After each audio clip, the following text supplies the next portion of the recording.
Non, notre stratégie, elle est simple, elle est dictée par les instructions reçues de notre hiérarchie, tant du niveau du gouvernement central et à travers notre ministre de tutelle, son Excellence Noëlla Eganagato, et au niveau provincial par l'autorité provinciale, pour ne pas le citer, le général Peter Chirimwami Mikuba,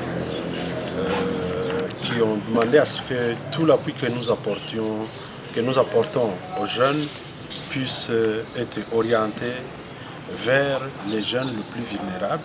Et le choix a été de sélectionner les jeunes dans les sites de déplacés. Aujourd'hui, nous sommes déjà dans 19 sites de déplacés autour de Goma et dans la ville de Goma. Mais comme vous le savez, ces jeunes ont bénéficié de l'accompagnement, du mentorat des jeunes Yuripot de la ville de Goma qui ont fait à ce qu'aujourd'hui la République démocratique compte plus de 8 millions de membres de la communauté Yuripot. Mais alors, ces jeunes qui s'intéressent à partager leurs compétences, leurs connaissances, à faire adhérer les autres qui viennent des villes, des territoires sous contrôle des rebelles et mouvements terroristes, ils méritent, n'est-ce pas, aussi une attention. C'est pourquoi, après avoir fait le tour des 19 sites de déplacés, nous avons pensé les capacités, les équiper, les bénéficier d'une sorte de mise à niveau pour qu'ils continuent le travail de mentorat. Ça, c'est la première des choses. La deuxième des choses, c'est que nous sommes aujourd'hui face à un autre fléau, Mpox. Ce qui veut dire qu'il nous faut des jeunes, puisqu'ils constituent la majorité de la population, puisqu'ils sont les plus dynamiques, les plus mobiles, les plus capables de sensibiliser les autres, comme des agents de sensibilisation de nos communautés respectives pour prévenir cette maladie, pour veiller à ce que cette maladie ne puisse se propager. Je parle de Mpox. Au regard de la promiscuité, il est plus facile, par exemple, pour que cette maladie puisse atteindre tous les déplacés et nous risquons de les perdre comme des mouches.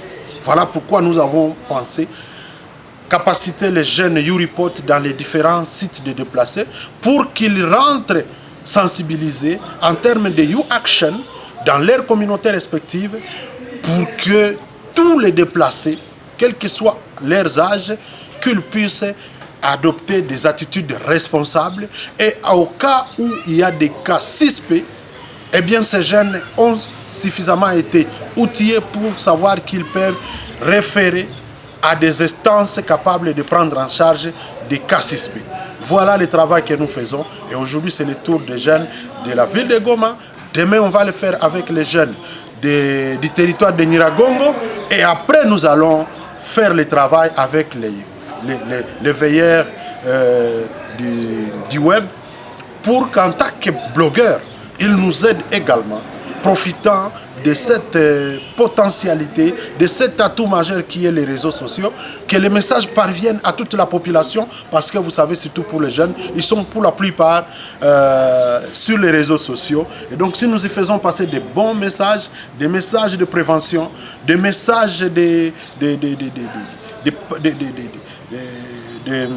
veille patriotique, nous pouvons être sûrs de préparer notre population en général à adopter des attitudes plus responsables et patriotiques. Là, nous avons 105 jeunes qui sont en train de suivre la formation, le renforcement des capacités.